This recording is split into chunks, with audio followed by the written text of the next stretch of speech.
everybody. Hi. It's so good to see you all again. And I'm really excited about our guest today. Mark Morley is a therapist and he's going to talk about his specialties. But the thing that I like best about Mark is he's going to teach us how to eat properly to help take on some of our mental health. There's a lot of anxiety right now all over the globe. In fact, he and I were just talking about how there's an increase in anxiety everywhere.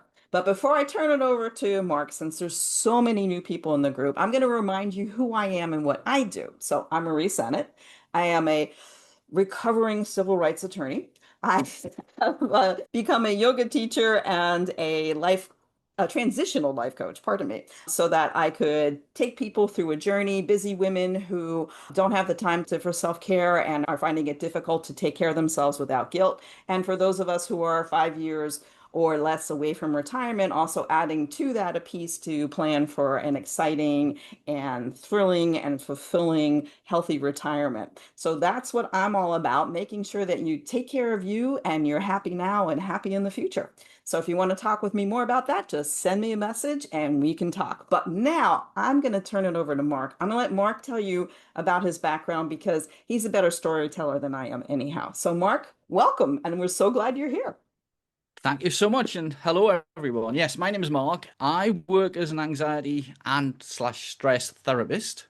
And how I got into this was I went through 10 years of awful anxiety as a child. In fact, at the end of it, they were going to class me disabled. I developed IBS, a bad stammer, depression. I was allergic and intolerant to everything under the sun. And it was just on that day they kind of said, look, we're going to put you on disability. I went off and self-studied and got into hypnosis and NLP and nutrition.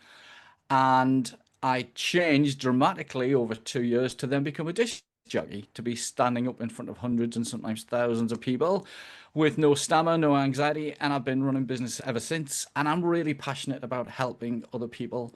And we've been doing this for over 10 years. So one of the things that differentiates our business from everybody else who is hypnosis or NLP is that I'm really passionate about nutrition. Nutrition makes such a difference when we get it right and allow the body to heal. It's really important for mental illness, and it's the big thing so many therapists miss. So people are always asking me, what sort of things should we be eating? And I'm just going to go through it in detail to give you some ideas, Okay. answer any questions.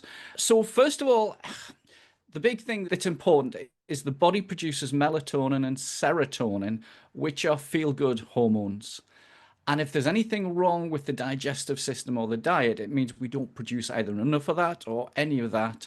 And the sort of problems that cause that would be digestive issues, candida, gut biome, missing vitamins or minerals, hormones, or it could be a range of other things. And we find with clients is once we start to get the diet right, and we look after a few other things as well, the body starts to produce those hormones and we feel an awful lot better.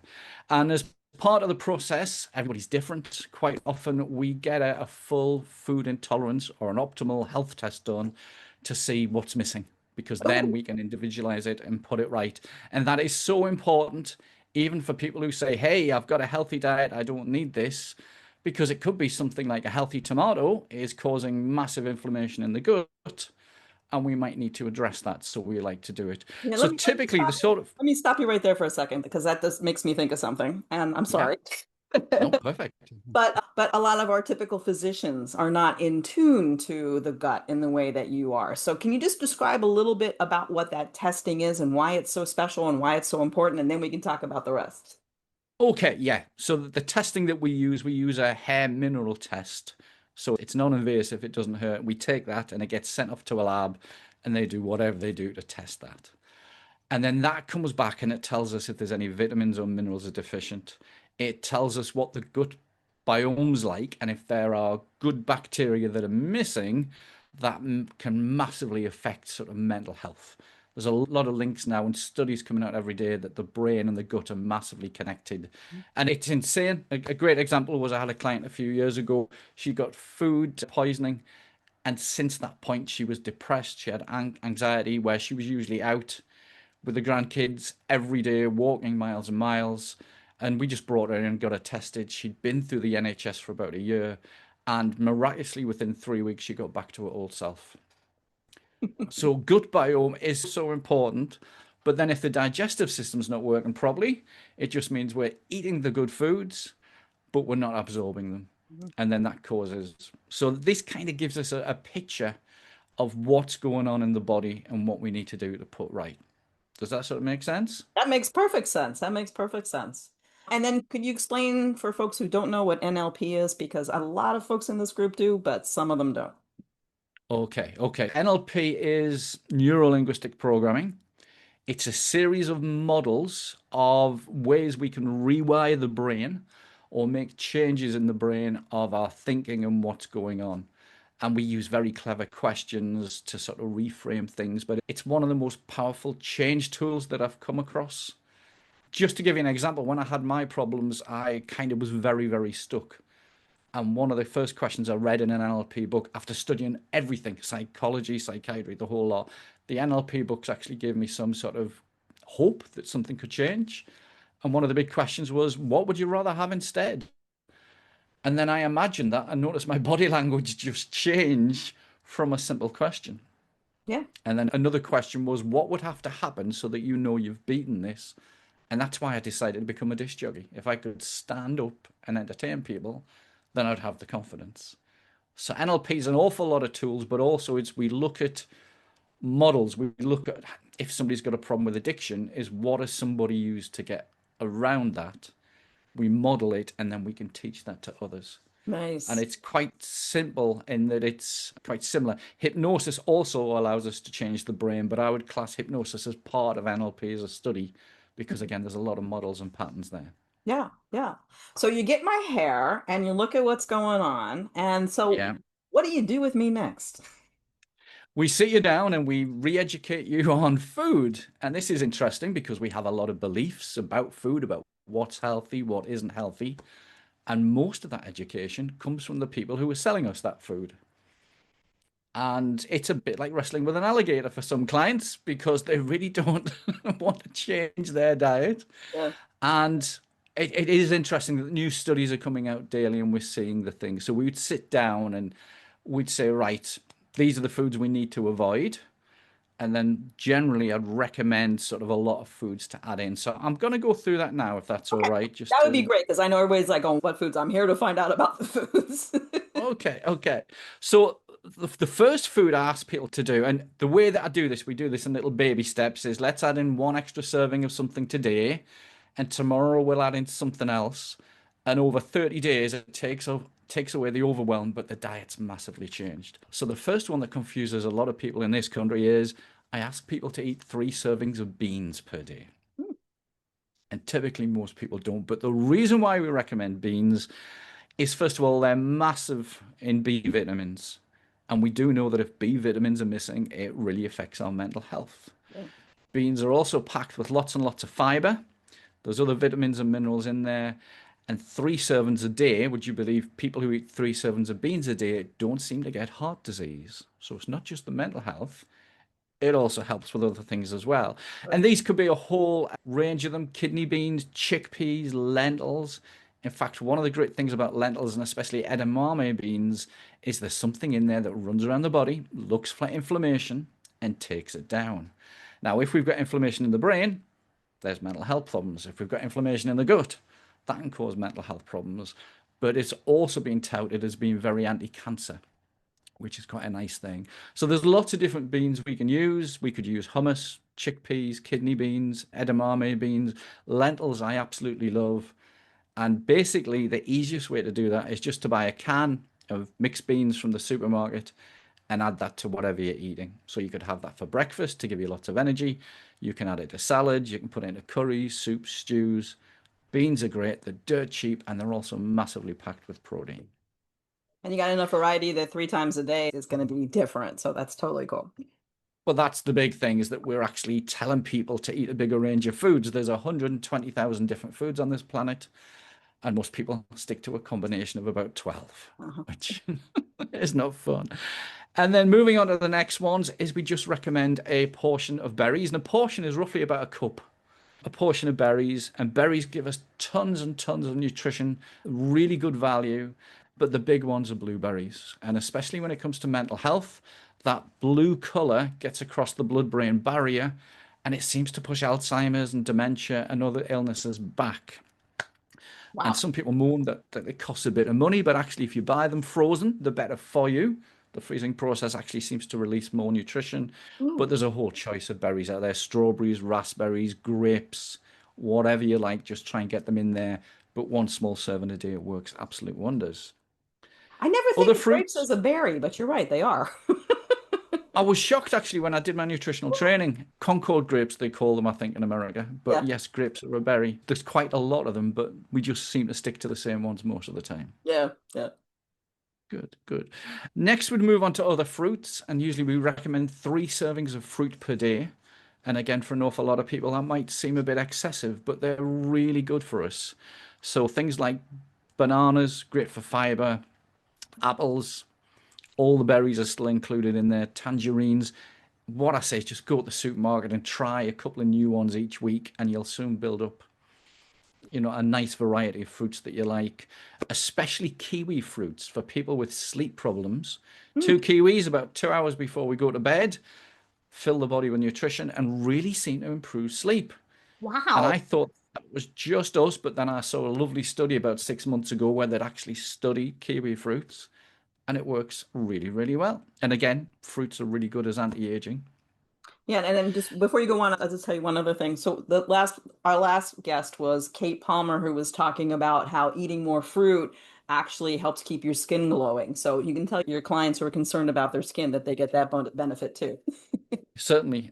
One of the interesting ones is some people say, oh, you can't have too much fruit because it's high in sugar. But interestingly, even diabetics who take a lot of fruit, their blood sugars come down over time because there's loads of fiber and there's loads of water, rather than like processed sugar, which works very differently. So don't be afraid of eating those fruits. And a lot of the diabetics we work with are using that as a snack. So Yeah. one of the best things you can do. Then we move on to cruciferous veg. And this is amazing. Now, the one I prefer is raw broccoli. Raw broccoli is being hailed as another superfood now. And one of the reasons is when we chew on a bit of raw broccoli, the chemicals in the broccoli all merge and it creates something called sulforaphane that the drug industry tried to patent a few years back. And the reason being is again, it runs around the body and it takes inflammation and it also takes cancer cells down, but it also helps keep our blood sugars down. And it works very similar to these GLP-1 injections that people are taking at the moment. So eating just a little bit of broccoli works really well. But there's lots of other cruciferous veg. Now, one of the other great ones is red cabbage. Mm. Now, a study showed that there's a lot of people in Russia who drink between a bottle to a liter of vodka per day. And despite getting liver disease, they usually die of bowel cancer. But they found that all the cabbages, but red is key, gets into the bowel and takes that inflammation down like crazy and protects people from drinking too much. Hmm. And it does lots of other things in the body and again helps with the skin. So getting into the cruciferous veg, whether it's raw, cooked, roasted, however you want to do it, is really worth getting into that. Let me ask a question as a follow-up. One of the things that we see a lot in the stores here now is shaved or piece like Brussels sprouts that have been grated. Ah, So does grating them or shave them take away any of the stuff when it's the good stuff when you're eating them raw, or does that not matter?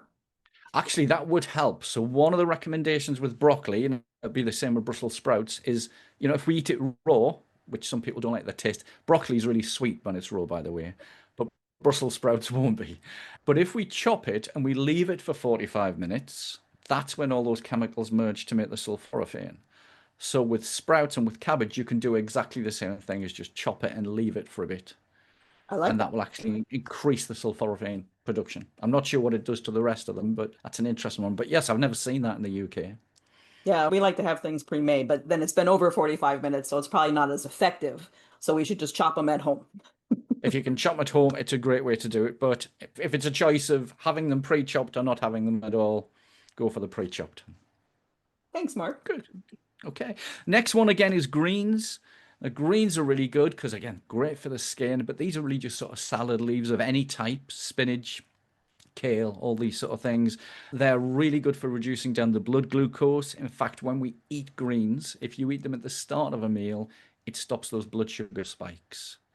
which I'd imagine would put an extra couple of years on your life. And they're also a great source of fiber. And an easy way to do that is before most meals, I would just have a side salad.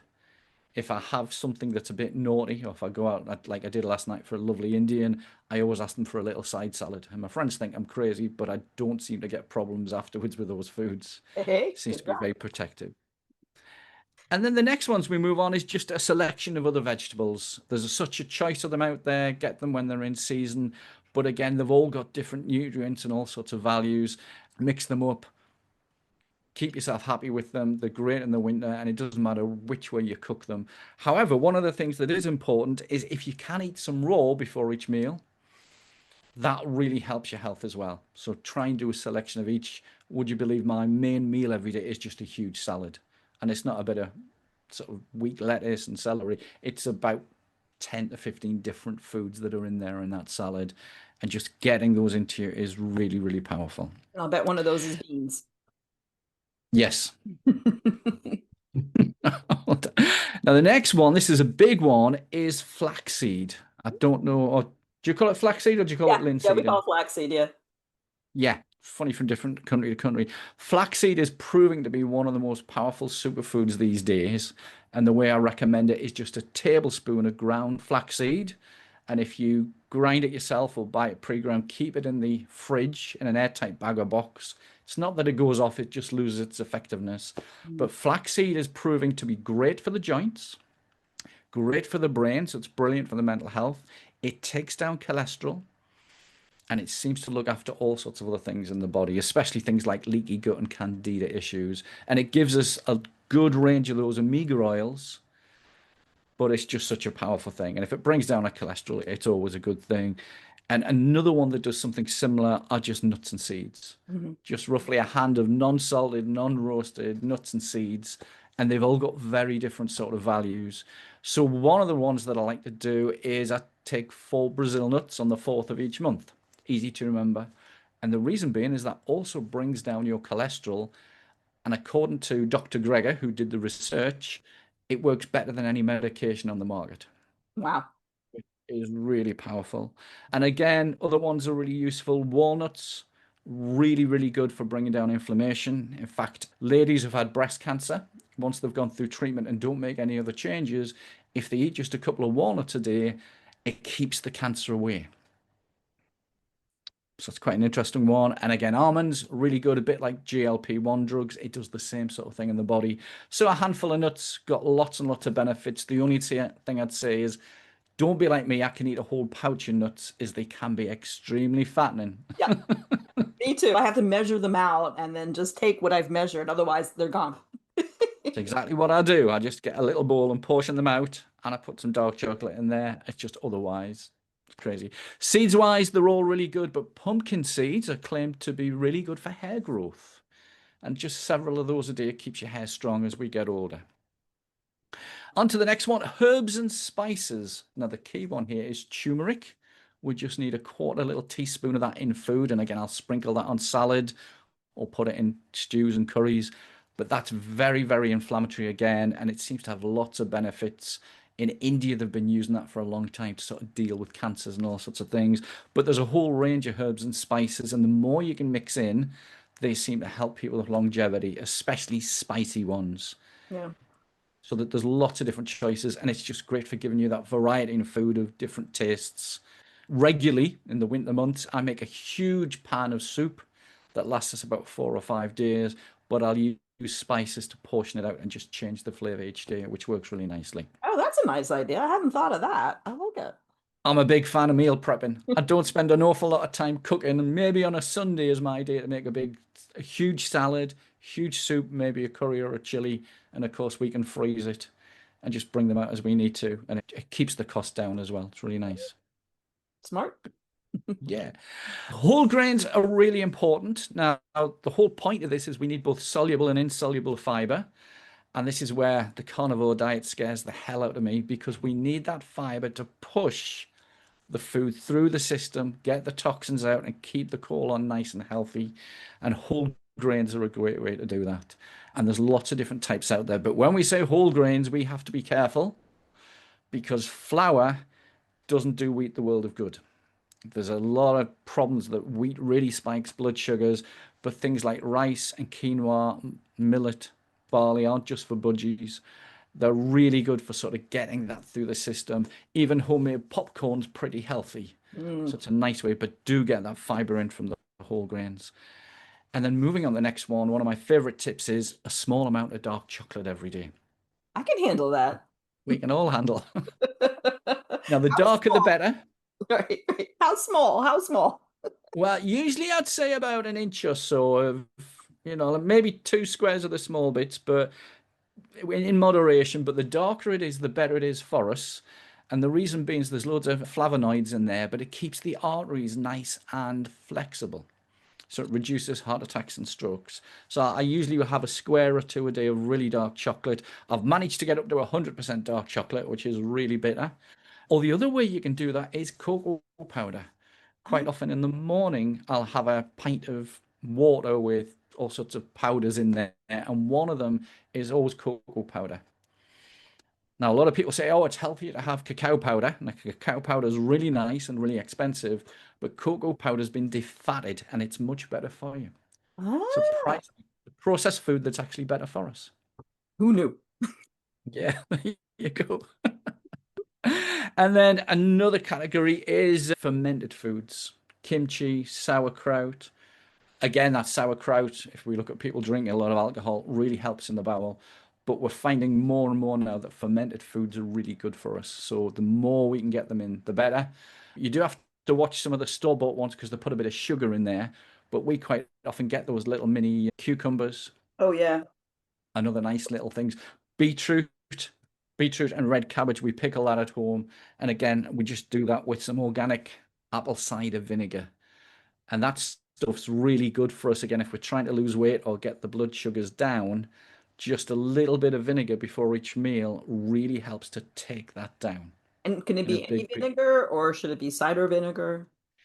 Apple cider vinegar, organic, that's not cooked, is the best, but actually any vinegar helps with those glucose spikes. It is amazing that people could just lose a little bit of weight every day with a tiny bit of vinegar before each meal. In fact, in the Mediterranean, it was quite funny. They quite often dip their bread into vinegar, Mm. which is a bit of a different taste, but it just stops those spikes from coming in. So fermented foods are really good, and they shouldn't cost you a fortune either. Some of the pre-bought ones are really expensive, so to get on and do that. So does that mean limoncello would be good since that's fermented fruit? Just kidding. Just kidding. What did you say that was limoncello? Limoncello, yeah, limoncello's fermented lemons. Oh, I've never heard of that before. Oh yeah, so it was created in Sorrento, Italy, and it became a big deal when scurvy was an issue.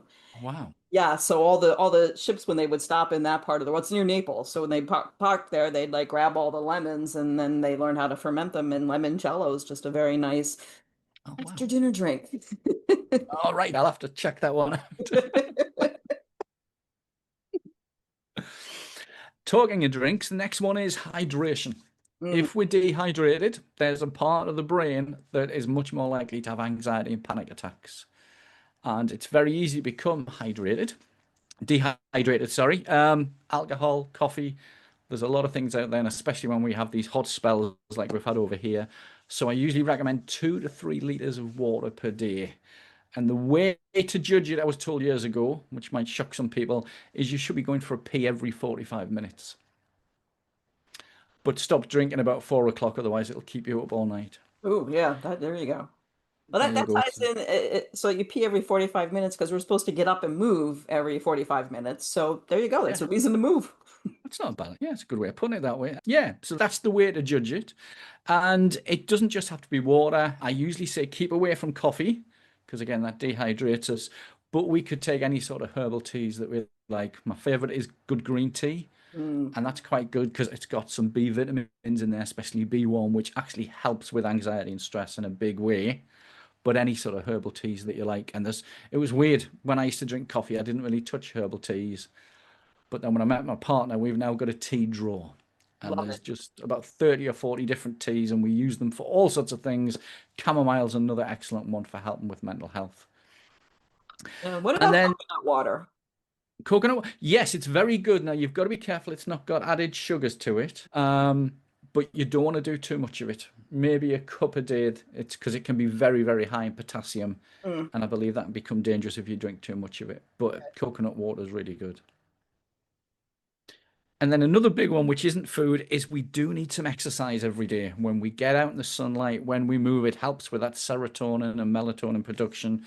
But any sort of exercise will work. So the first one I'd say is yoga. For some reason, seems to be a really good exercise. Well, I'll tell you why. That's where I can answer that. Yes, please. Yoga is based on the digestion. The main focus of yoga, when you actually become a yoga teacher and start studying, it's to help Ah, with digestion. In fact, when you mentioned serotonin, one of my favorite moves is something called an ab pull, where you just stand with your feet a little bit wider than hip distance, and then you bend over and lean your hands on those thighs and then let your belly relax. Let it completely do nothing. All the things mom always told us, pull in your belly, forget it. Let it completely relax. And then when you exhale, you bring your navel to your spine. And when you inhale, let it relax again. And if you do that 10 times, that's actually going to stimulate the serotonin in your abdominal center. wow. I'll have to look that up. That sounds really good. I'll send it to you so you have it. Please, yeah, that would be great. Brilliant. So, yeah, any sort of exercise that you like, there's different reasons. One is if we can get out. We're now learning that the sun doesn't just give us vitamin D3, it seems to be helping with an awful lot of other processes that go on as well. And there's also something now called forest bathing that the psychologists are getting into. And this is kind of getting into the blues and the greens, seems to relax the system. And it also pushes up our immune system. In fact, during COVID, they were finding people who weren't getting vaccinated but had massive T killer cell levels. And they didn't realize that was actually helping to fight COVID. But it was getting out. Forest bathing seems to work. Tree hugging as well, because we're now talking about funguses that come back and forward from trees as communication. And the other one that was just having a couple of mushrooms every day. Mm. Just can, it's amazing how just simple things can push that up. So any type of exercise, whatever you enjoy, is far easier. It just helps with mental health and keeps us moving. And then that brings us on to the question of supplements. And it's really interesting because I ran a health food store for 10 years. And sadly, most of the vitamins we take just go straight down the toilet. Mm. It's great to take them, but depending on the quality and the brand, quite often it's a waste of time. So this is where we need to do some research and find a good brand. And again, the testing helps because we keep finding people who've been taking, say, vitamin D for years and they're very low on vitamin D. So this is why a regular, maybe a 6 month test could be a useful process Yeah. just to check that your supplements are actually doing you some good. Yeah, The and let me ones I recommend, add in on that. So in the States, there's a company called Now, and this is from my 3 years working at a health food store. yeah, They're an independent family-owned company in Illinois, and they send stuff 20,000 things out each year for independent testing, just to make sure it is what they're being told. And they're very careful with their fillers in their vitamins. So you're getting high quality stuff from them. So they're like a really good company here in the US if people are looking for a good vitamin company. that's really good to hear because we've got a different system in the UK, but things do have to be tested on a regular basis. And sadly, when that was brought in, a lot of brands couldn't afford that. Mm. But you've got to watch because I've heard of turmeric capsules contaminated with heavy metals, which can cause mental health problems. Some of the fillers that are in products, I'm not going to mention it. We've got a brand in the UK which is quite expensive, and it's absolutely really poor quality. I'm constantly finding people who've got sort of problems with their levels after spending an awful lot of money. So you do need to be careful, and that's why it's worth doing your research. Now we've got a great reputation here in the UK. They're not always the easiest to get, but it's worth chasing them to get that. So the brands I would definitely recommend, oh sorry, the actual vitamins that we all take once we get over 40 is a good strength B12. Mhm. But that needs to be a sublingual one that goes under the tongue and fizzles because that works much better. It's much easier to absorb it. Mhm. If you just swallow a vitamin B12 capsule, it doesn't seem to do the same sort of job. So make sure you're doing that. And I don't like to give the doses, but we do recommend a high dose when we're working with clients because we can, if it's a good one, you'll just use what you need to and flush the rest down the toilet. Yeah. So that's important. Vitamin B complex is really important. If somebody has got mental health issues, I always recommend that and then bring it back when people are feeling better. And the other one is vitamin D. It just Mhm. seems to be there's so many problems when we don't have vitamin D there. So take those daily. And really the rest, there's a lot of other ones that people come to us with. We don't usually need them, but that's why we need that testing done because it just helps us to know what's working and what doesn't. Yeah. And you've got to make sure that whatever you take is actually what you think it is. A great example is vitamin C, when it's as a supplement, isn't vitamin C, it's ascorbic acid, which is 20% of vitamin C. Hmm. And it's very acidic, and quite often it's hidden with an artificial sweetener, which aren't good for us at all, in my opinion. Yeah. So it's worth just doing that, but there's plenty of sources for information out there. So now we're going to move on to the foods and supplements to avoid for good mental health. Yay! And the first one I've got to recommend, and everybody's banging on about this, are processed foods. And I don't know. Tell me, is everybody eating processed foods over in America? Oh yeah, yeah, there's tons of processed. And the sad thing right now too, Mark, is a lot of the alternative meats for folks who are trying to be vegan or vegetarian are highly processed. So people are like trying to do these meat substitutes and they're kind of messing things up because it's not a substitute and it's very highly processed. Yeah, so I've been vegan 25 years. I don't do fake meats. But it's really interesting that there's now study. The problem with these studies is one will say this and one will say that, and it's. But actually, Dr. Michael Greger's just conducted a recent study and actually said, well, in some ways they can be better in that there's less saturated fat and problems, but in other ways they can cause other problems. So it's getting the process level down and trying to get that fresh fruit and veg into our system, and whole foods are always the best option. But yeah, we've got a major problem that so many people think if it's in a supermarket, it's healthy. Hmm. And that's not true. It's, again, even pre-made ready meals are processed. So if you can take the time and learn how to meal prep and do it, it's a lot cheaper and far better for you. So keeping those processed foods down is really good because they're high in sugar, fat, and salt. The other one is processed sugars. Now, again, people argue about sugar. Fruit sugars are absolutely fine as the orange comes. So a natural orange will have water, it'll have fiber, it'll have the sugar, the phytonutrients. But if we turn that into just processed sugar, it just spikes those blood sugars like crazy, which is never good. And it's why I don't recommend fruit juices. Hmm. If you do a fruit juice yourself, it's far better than a pre-bought one. But I was shocked to learn that sort of those made from concentrate have extra sugars added in there. But vegetable juices are really good for you. But there is an argument that eating the full vegetable rather than juicing it is a better way to go. So it's funny how health trends have changed over the years. Yeah. The other one that I really dislike, and I was taught this when I studied nutrition 35 odd years ago, is artificial sweeteners. Yeah. Now, there's various different types. So things like molasses and date syrup are not what is classed as artificial. They're a nice way of doing it and better than a processed sugar. But some of them have major problems. And one of them, we've got a family friend who, when he retired, started to fly a little plane and he absolutely loved it. But when he went for the medical, he got declined because he got macular degeneration. Oh. And they think the cause was these artificial sweeteners are vasoconstrictors, constricting the blood supply to parts of the body, which I'm sure is never good and never healthy.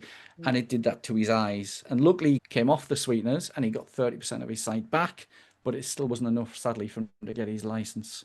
Mm. The other thing with sweeteners is they usually come in fizzy drinks and things like this, and I'd say leave them alone. Some people argue that stevia is a good one. Now, stevia, if it's natural, isn't a problem, but a lot of the stevia we see in the UK is patented by a certain fizzy drinks firm and it's modified. So it's not as good as the regular thing. But there is a weird thing that happens in the body when we taste something sweet. We produce tons of insulin, tons of digestive enzymes, tons of hydrochloric acid, but then the food never turns up and the body goes into emergency mode and stores food much more than it did before. So again, it's another reason to keep off sweeteners. For us with mental health, sweeteners just can be one of the triggers to bring on severe anxiety. And it can take a while, but one of the worst places is your toothpaste. Your toothpaste can be loaded with Oh, sweeteners. God, yeah. Oh. So it's better off trying to find one of those cleaner brands. They are out there, but you're going to need to go and do some research on that. In fact, we've got them now where they're coming in little glass jars. So you're not even buying the plastic tube to damage the environment. And you just spoon that out and put that onto your toothbrush. So it is all there. Yeah. Yeah, we got powders now that we're using, but I think Yeah, the powders probably still have some of this sweetener in them too. it's worth checking. Yeah. A funny one is coffee. And this is where people say, please, Mark, don't take away my coffee. I love coffee. I love the smell of it, but I can't get away with it. It gives me anxiety. Mm. And the reason being is about half the population can metabolize coffee and the other 50% can't. Coffee really helps the liver. It looks after the liver, but it can also be loaded with pesticides. And if it isn't a great brand, it can have a fungus in it. So what I suggest is look for good quality organic coffee and try it. But the test I say to everybody is don't believe me. Take it away for 2 weeks. Notice how it makes you feel and then add it back in. And then you can judge if it's working for you or it isn't. So yeah, it's a bit of a sad one. When it comes to anxiety, coffee is one of the biggest ones. But really, it's not the caffeine, or it might be a combination. But we find green tea takes down anxiety, and coffee quite often puts it up. So Now, let you've me got to ask a ask. question that's kind of strange. Um, Yes. but cold brew, I know, is better in terms of it doesn't produce as much acids. Is if I had cold brew instead of my hot brew coffee, does that could make any difference in terms of anxiety, or I'm just wishful thinking here? Oh, that's a good. I'll have to go away and research on that. I'll let you know. Cold brew is supposed to be better. Yeah. A regular one is people say, "Oh, well, I drink decaf," and they think it's caffeine free. No. And it's actually, I was shocked to learn they wash the caffeine out of it and then add quite a bit of it back in. But again, you've got to watch because sometimes they use some awful chemicals. It's a lot better today, but it used to be methylated spirits. Great, the stuff you put So on your yeah, wood. but on the cold brew, I'd have to go and check into that. We haven't really seen it or here over in the UK, Yeah. Well, let me but know. And actually, this is a good time to mention this. So, we're going to have this posted in the group. And if anybody has any questions, Mark's part of the group, so he can answer the questions as you go along. yes, Because a lot certainly. of people aren't able to come today. And we can ask Mark to put his findings about cold brew into the group. So, I'm not the only one who gets to see them. And I will actually put the link for the ab pool into the group as well. But I'll send it to you personally, Mark. Great. Thank you. Thank you. So coming out of the next one, and this one upsets people. Processed oils. We've been brainwashed for years that things like olive oil is healthy for us. But there's now studies coming out starting to question that. And of course, there's this huge argument about beef tallow over any sort of seed oils. Now, one of the reasons why processed oils is a problem is when we consume them, they store as we get older, and I know this because this happened to me, around the visceral organs. And Mm. it means we produce insulin, but the insulin can't get to the blood glucose, making us insulin resistant. And that can be a major problem. But people then argue and say, hang on a minute, the Mediterranean diet's really healthy and they're using lots of olive oil. But they do it differently to how we do in the UK. In the Mediterranean, it's freshly pressed olive oil. They drizzle it on their salads, where in this country, people are cooking with it.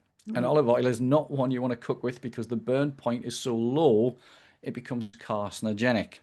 So if you're going to use olive oil, you want freshly pressed, and you also want to be drizzling it on food rather than cooking with it.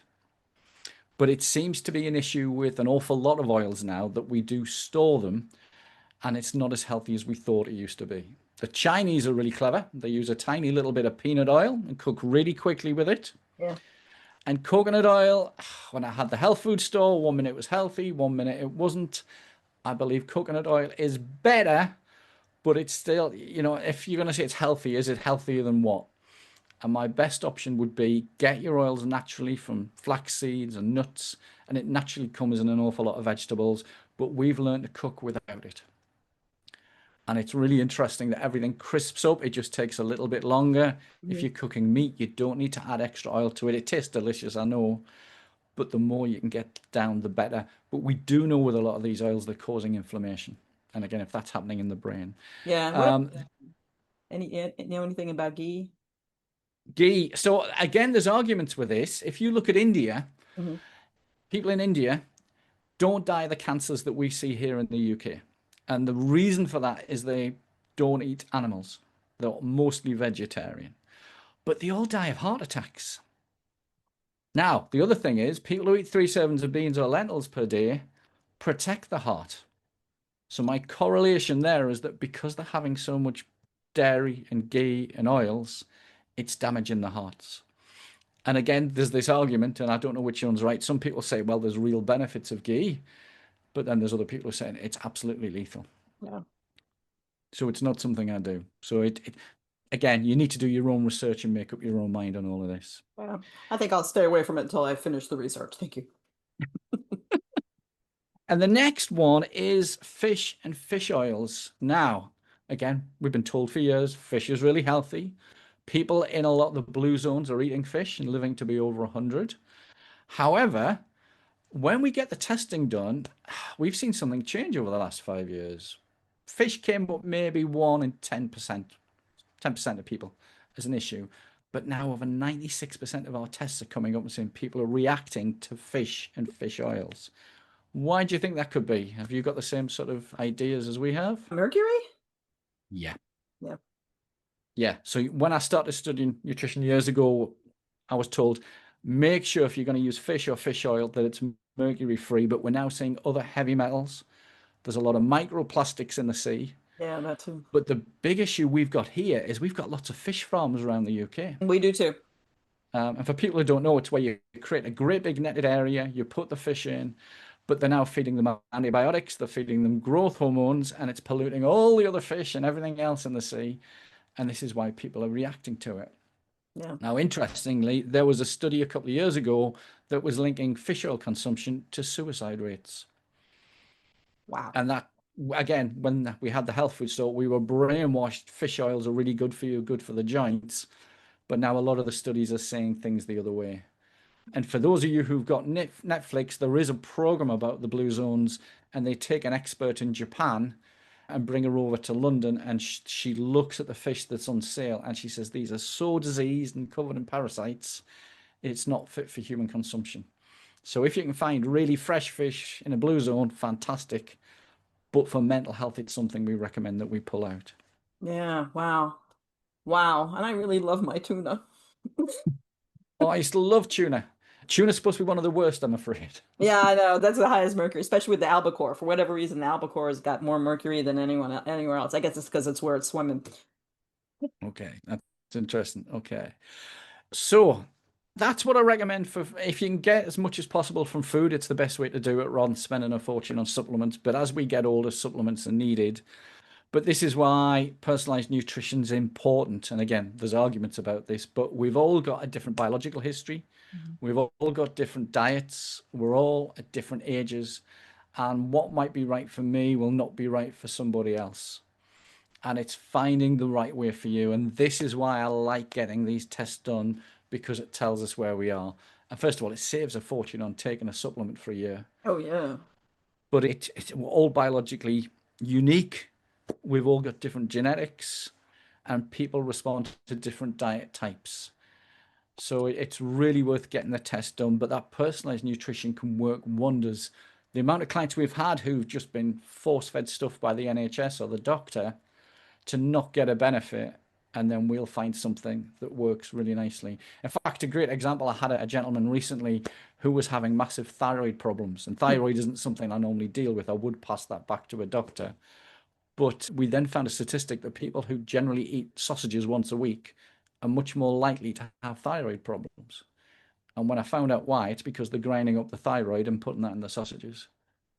Oh, no. Oh, So if you do eat meat, keep off the processed stuff as much as you can. It's amazing what can go into food, which is quite scary. yeah.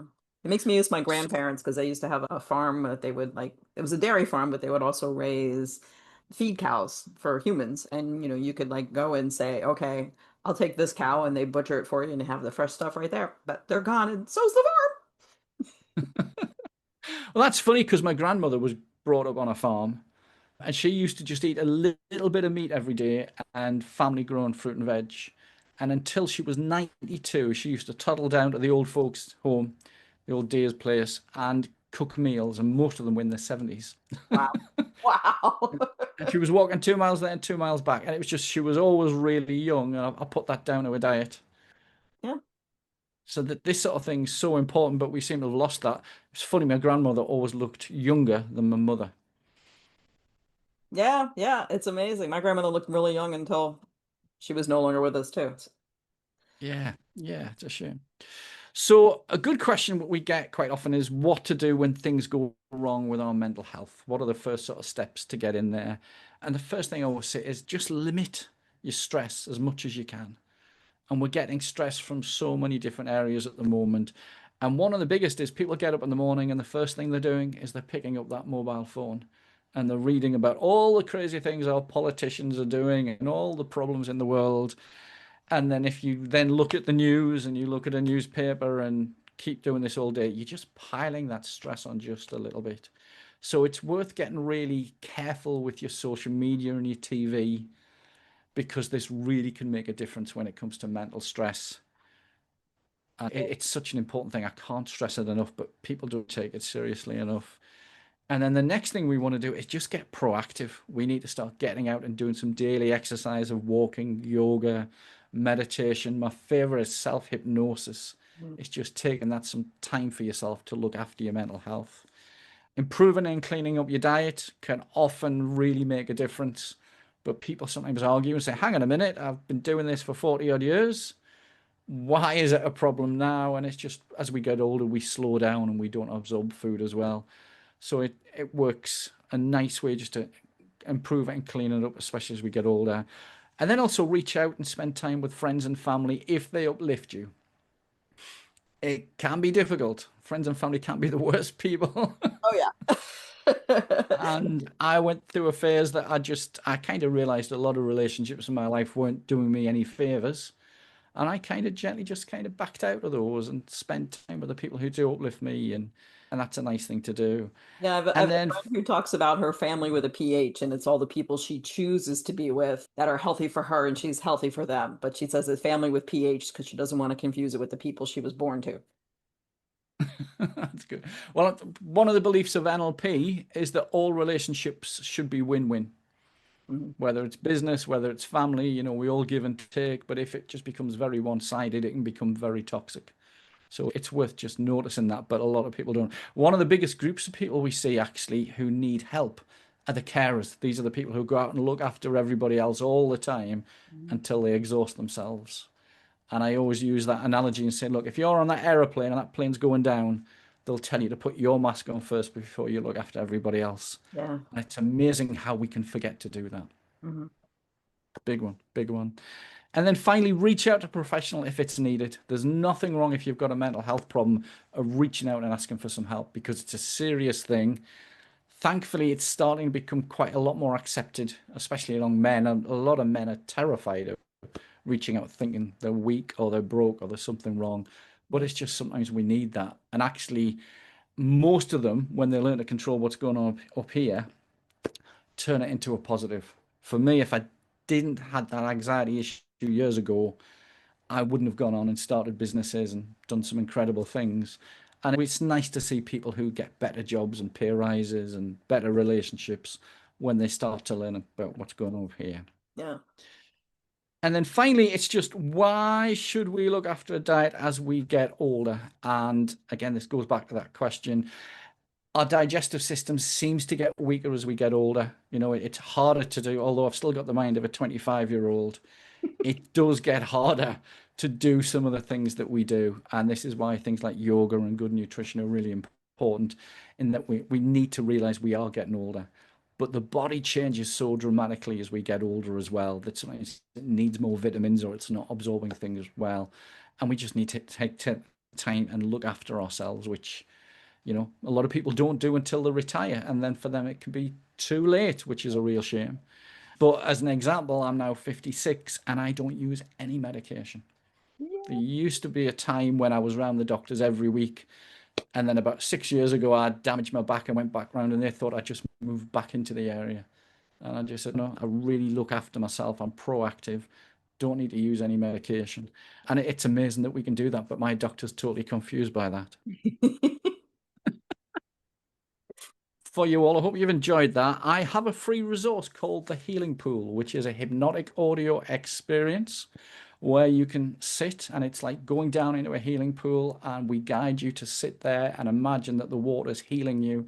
And as daft and as far-fetched as it seems, People report that they heal better, they feel better, they relax quicker, and it works really nicely. So if anybody would like that, if you go to escapeanxietynow.com/ Marie Sennett Yoga, you can put your email address in there and your name, and we'll send that track out to you straight away. And I hope that helps some of you. But if you've got any questions, I'm more than happy to answer them. Yeah. Cool. Could you put that link in the comments in our post? Will do, yes, I certainly. would, because it'd be easier than watching this over and over again to get that down. Certainly. Yeah. One question that comes up often is, what do I do instead of coffee? Does it have to be the herbal tea? Can it be chicory? Because coffee is so hard, especially on this side of the pond, to give up. Yeah, yeah. So it was difficult for me because I used to have an office with two ladies constantly filling my cup up with coffee. I used to love it. And then I had a bad experience and couldn't sleep one night. It's trying different things. So there's lots of different types of coffee replacers.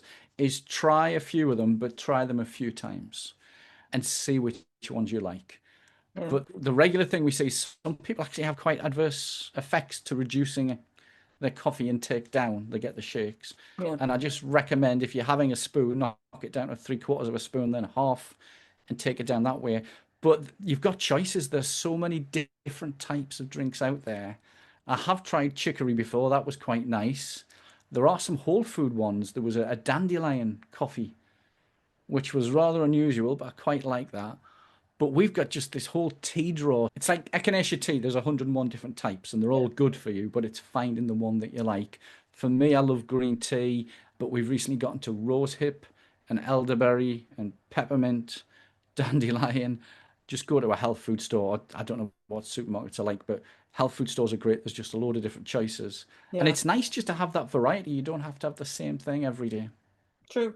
Now there's a big production here of mushroom coffee, and I don't know how processed that is. But if it's not processed, knowing what mushrooms are like for us, would that be like a uber wonderful fix?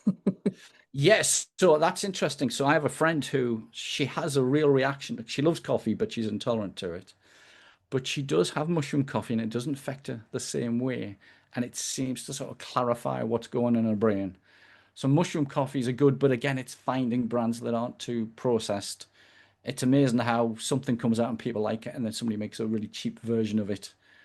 So again, it's doing your research.